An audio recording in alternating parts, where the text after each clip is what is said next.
Des exemples, bah, je peux parler d'un exemple très récent, d'une jeune fille, qui vient me voir avec sa maman et qui m'explique qu'elle est tombée, elle s'est cassé, la jambe et depuis, le lendemain, quand elle voulait écrire, au lieu d'écrire, elle est gauchère, au lieu d'écrire, normalement, elle s'est mise à écrire en ce qu'on dit en miroir.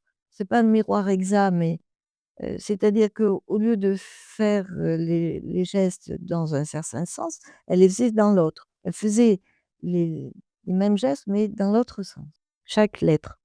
Alors moi, je fais ma séance et bon, elle m'avait dit qu'elle avait fait une chute et c'est assez rare, mais là, la chute est sortie d'emblée.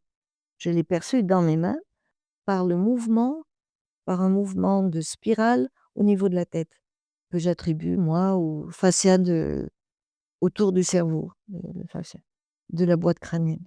Ça, c'est mes interprétations à moi, mon truc à moi. Toujours est-il que la la chute, qui n'avait pas donc été digérée à mon sens, puisqu'elle était sortie, enfin il y avait cette spirale, hop, la spirale revient sur ses pas, revient en place, les fascias se remettent. Le lendemain, elle n'a plus de mais le lendemain, le son écriture s'est remis à l'endroit. Elle avait des vertiges à la suite de cette chute qui datait d'1 mois ou peut-être 3 mois, il faudrait revoir mes notes, je les ai plus. Mais c'était assez court, peut-être 1 mois. Elle avait des vertiges à la suite de cette chute, elle n'en a plus eu. À mon sens, c'est parce que les fascias se sont remis au niveau de la tête. Mais en plus, elle avait beaucoup d'autres choses qui, heu, qui ont fait peut-être que cette chute a eu cette importance. En fait, l'organisme a l'air de faire avec un choc, 2 chocs, mais par exemple le troisième là, ça fait trop et donc il manifeste, hein. Là, c'était avec cette écriture, mais et donc avant elle a eu, plusieurs chocs, beaucoup de mésaventures et heu et c'est sorti. Alors des chocs physiques, des chocs mentaux, par exemple ça, je sais pas faire la différence moi, dans mes mains, mais je sens un choc et puis, bon, je l'ai accompagnée et les choses se remettent en place. C'est-à-dire qu'elle était dyspraxique, dyslexique, dystonique, trouble de l'attention et cetera. Petit à petit, ça revient à la normale et c'est bien parce que c'est avant l'adolescence donc voilà, il y a toutes les chances pour que les choses rentrent, dans leur normalité et heu et il y a rien de miraculeux là-dedans. Il faut accompagner le corps, mais aussi l'esprit par les mots à dire, parce que ça, s'il y a une chose que je trouve extrêmement difficile, avec les mains, c'est facile. Mais alors, qu'est-ce qu'il faut dire et pas dire?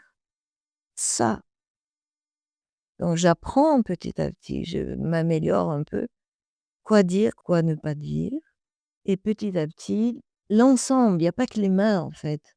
Bien sûr, il y a le rapport social aussi. Parce que quand je mets mes mains, il y a pas de rapport social. Mais avant, bien sûr, il y a un entretien social où on discute, qu'est-ce qui se passe? Pourquoi cette personne est venue? Elle me présente les choses. Voilà et l'ensemble fait que, bah, cette enfant, voilà, elle va vraiment, vraiment mieux, quoi. J'ai aussi des échecs, des fois et en général, maintenant, je sais pourquoi quand j'ai des échecs. C'est quand j'ai pas perçu toute la subtilité de la chose ou que, malgré moi, j'ai eu un jugement envers la personne. Ouais, les gens le sentent, mais à 1000 lieues.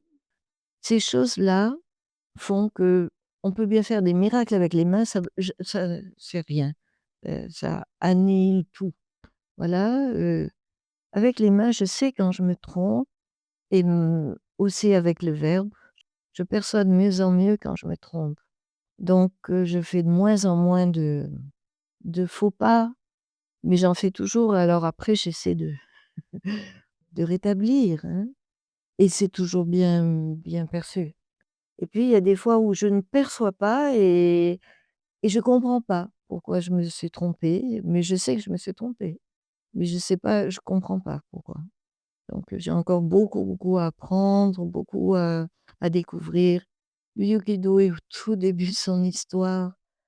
Heu, je suis en train de passer la main à des personnes qui s'intéressent vraiment et qui pratiquent et eux feront prospérer cette recherche. En tout cas, je l'espère et puis voilà, l'avenir, on ne connaît pas, mais en tout cas, c'est important pour moi de transmettre. Ça, depuis le début du Yokido, ça c'est la transmission et l'élaboration se sont faites ensemble.